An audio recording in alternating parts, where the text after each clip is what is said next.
Oh, I got hit by a car. I love wrestling more than you. I don't know if that was good, but say it regularly. The Don't you accents. get it? I can't. Real quick on AEW Dynamite, Thunder Rosa was stripped of the women's title officially. Jamie Hayter is now the official AEW women's champion, The reigning and defending undisputed women's champion. which I say is about time. And if I was Tony Khan, I would put the belt on Britt Baker immediately. Well, they're building towards that. Yeah, I think Well, she's. they're at least building towards the match. I don't know if they are necessarily building for her to be the champion, but they're definitely building towards that match. I think Britt Baker might be the best women's wrestler. She's pretty good. She's pretty good on the mic too. Yeah, she after she basically turned babyface against Paige because Paige had that dumbass promo. With Jamie Hayter officially making the championship circle, they did retroactively make Tony Storm the champion, which I don't know. I think that's kind of dumb. I just say move on. I don't know. Making her a champion just days after she lost. Well, it kind of answers her question because remember she was on the whatever thing talking about if I lose the title before she comes back, was I ever champion? Well, there you go. There you are. So. Okay, yeah. Yeah, I'll give you that. It's like trying to give you a glass of water after pissing in your Wheaties or something. So after that, we got Ricky Starks. He won the right to lose to MJF on the winter titties or whatever it's called, pay-per-view. Winter is coming. Yeah, that. And he will be losing. Don't get a mistake. Yeah. Don't get your hopes up. There's Ricky Starks is not beating MJF. Book it. Yeah. Book it. Especially MJF who just won the title. Right. Oh, like he's not winning. No, not to Ricky Like, Starks.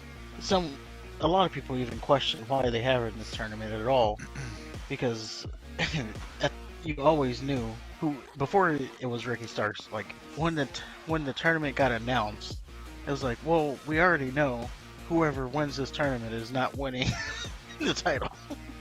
Like they're going through this tournament to lose. Right. Which, I mean, this is, with my limited viewing of AEW, even I can see that. Yeah. House of Black officially made their return on Dynamite, which I think Good. Welcome back. I think Malachi Black's theme music was better in NXT. I don't know. I didn't hear the theme music this time. Yeah, his theme music in NXT was great though. Yeah. If it was actually his theme though in AEW, it's pretty good. Like, they're both equally good. He just picks good music. After that, we get, well, not after, these aren't in order. This is just in order of my notes. In order of how you watched it. Right. Moxley and Daniel Bryan ruined a 5-star heel promo from Lord Steven Regal. Or is it William Regal now? This was on Dynamite. Like, seriously, Regal was fucking fantastic. He made Chicago seem like a lowly place to be. It was great. Then when Moxley came out and ruined it, he came out looking all murderous while some chick sings Wild Thing. There's really nothing else to say about that. Daniel Bryan wants to save William Regal from getting his ass kicked. At one point, he says he loves this man. This is right after telling everybody about his daddy issues.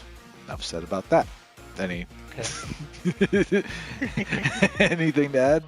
No, unfortunately, didn't get to see this, so Okay. can't really contribute to that. Yeah, just Moxley wanted to kill Regal. Daniel Bryan came out and he stopped him, and they did this whole over-dramatic, overacting thing. And Moxley basically told William to run, and William left, and Moxley looked like a unwashed homeless person. On Rampage, Cesaro. Oh yeah, go ahead. Yeah. There was a match that I did watch. It was the Elite versus the Death Triangle. They're doing this best of 7 series. This was match 2. It took place in Chicago, because that's where Dynamite was. Wait. Best of 7 series? Yeah. So they could potentially be wrestling each other 7 times. Yes. Not potentially. They will be wrestling each other 7 times. And what world would it not go to a game 7? True. Okay. That just seems really lame. I don't know if there's anybody I'd want to watch wrestle 7 times. Yeah, especially when you know they're wrestling 7 times straight. Like when you're calling that beforehand, Right. it's even worse. I don't agree with the whole thing, but Like even if this is there's match 2. even if it was Shawn Michaels and Bret Hart, or Shawn Michaels and Stone Cold, or anybody, past, present, or future, like if they wrestle 7 times consecutively, it's not going to be good. Eventually, it's going to be fucking boring. They're going to run out of shit to do, and, Yeah, it's gonna be and repetitive. the elite aren't creative enough as it is, so like they're not going to make like 7 unique matches. Funny you say that, because there's some things that happened in this match that I did want to note. So during the match, they took shots at CM Punk. They took shots at this whole backstage fight that happened.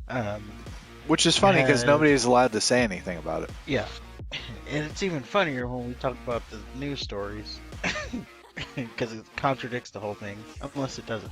So you have Matt Jackson doing a buckshot lariat that he botched on purpose.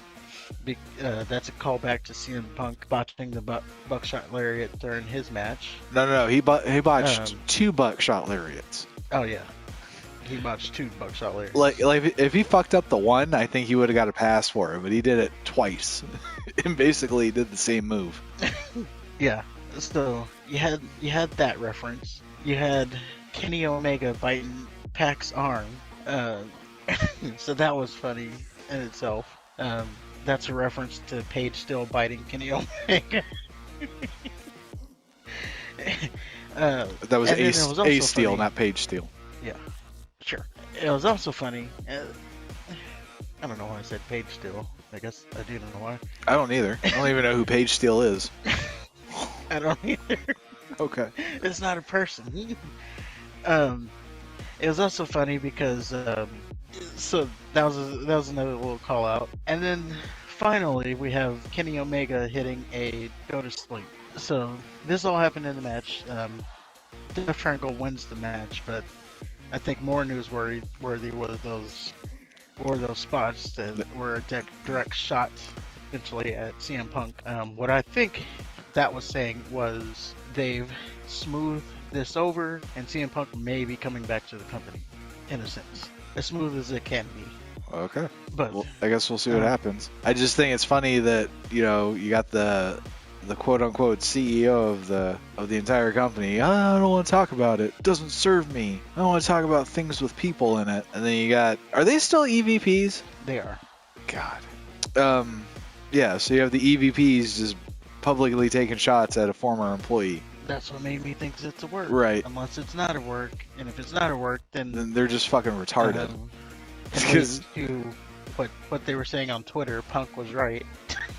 Because that's what they said on Twitter after the match. Not them, like the people watching. Uh-huh. They're like, Punk was right when he said that he works with a bunch of children. I They're saw doing this shit. Yeah, I saw a lot of mixed. It seems pretty divided.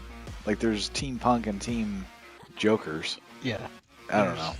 People for AEW, and then there's people for Punk. If it's a work though, I just can't imagine a scenario where your payoff is an elite match.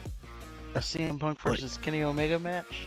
That might be good, but with the Young Bucks? I think it's a one-on-one match unless you get FTR involved. But Yeah. that doesn't make sense to the whole storyline. Like, this is just, Right. I guess we'll find out. Either he comes back or he doesn't. If we see him come out in the Royal Rumble, we'll know what happened. Well, he's not going to be in the Royal Rumble. No chance. No chance? No chance. He is still hurt, so there's that too. That's true. But yeah, that was all we can really go over on Rampage. Let's talk about Dynamite, and then Rampage. I don't watch Rampage, so want to give a rundown on that? The only thing I have is Cesaro. Well, there was a couple, like the Tony Storm thing was on Rampage. The only other thing I have is, so Cesaro interrupts the Jericho Appreciation Society. Jericho's loving on himself and doing Jericho things.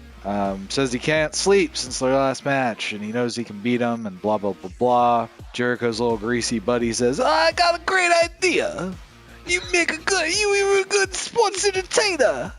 You'd make a good addition to the Jericho Appreciation Society. That would be Daddy Magic is who he's doing right now. Chris Jericho says, "Oh, my nipples are hard," which apparently that's a thing that they do, which doesn't make it any better. That's his catchphrase. Yeah. Like, does Tony Khan just not have standards? What? He lets people get their things over. It's not over. It's not over at all. Oh, it's over. It's over. You're gonna walk around saying it next week. You know what makes my nipples hard? No. I promise you. I promise you. Or you're gonna say that segment really made my nipples hard. If there's anything that I copy, it will not be from Chris Jericho. So yeah, anyway, basically it boils down to Cesaro wants a title match. Chris Jericho says the only way he's going to give him a title match is if Cesaro agrees to join the Appreciation Society if he loses.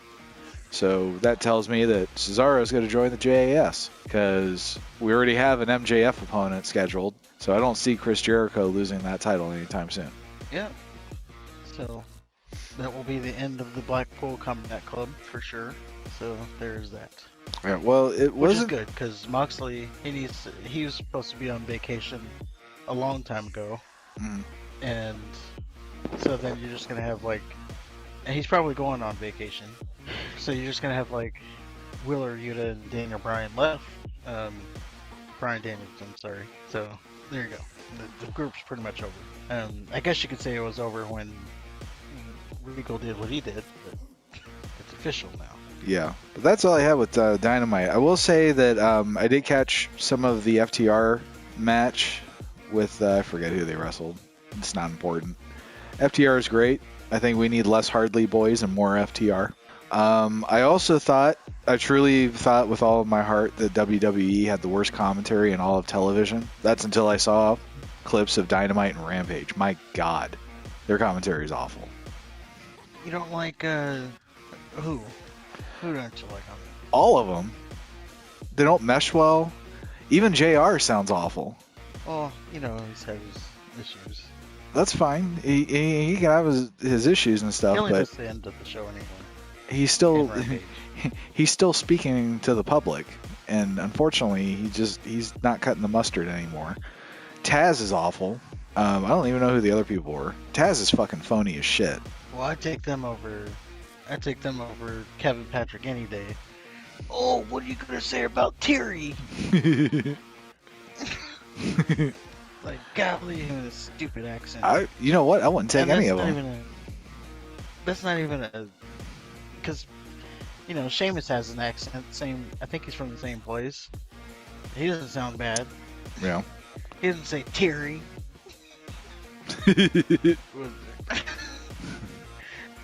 I don't know why that specific one is the one that gets me. There's always one of them. The show is so built around Theory that they have to say his name a lot. Right. So, but yeah, there's that. All right. So ready to get in the meat and potatoes?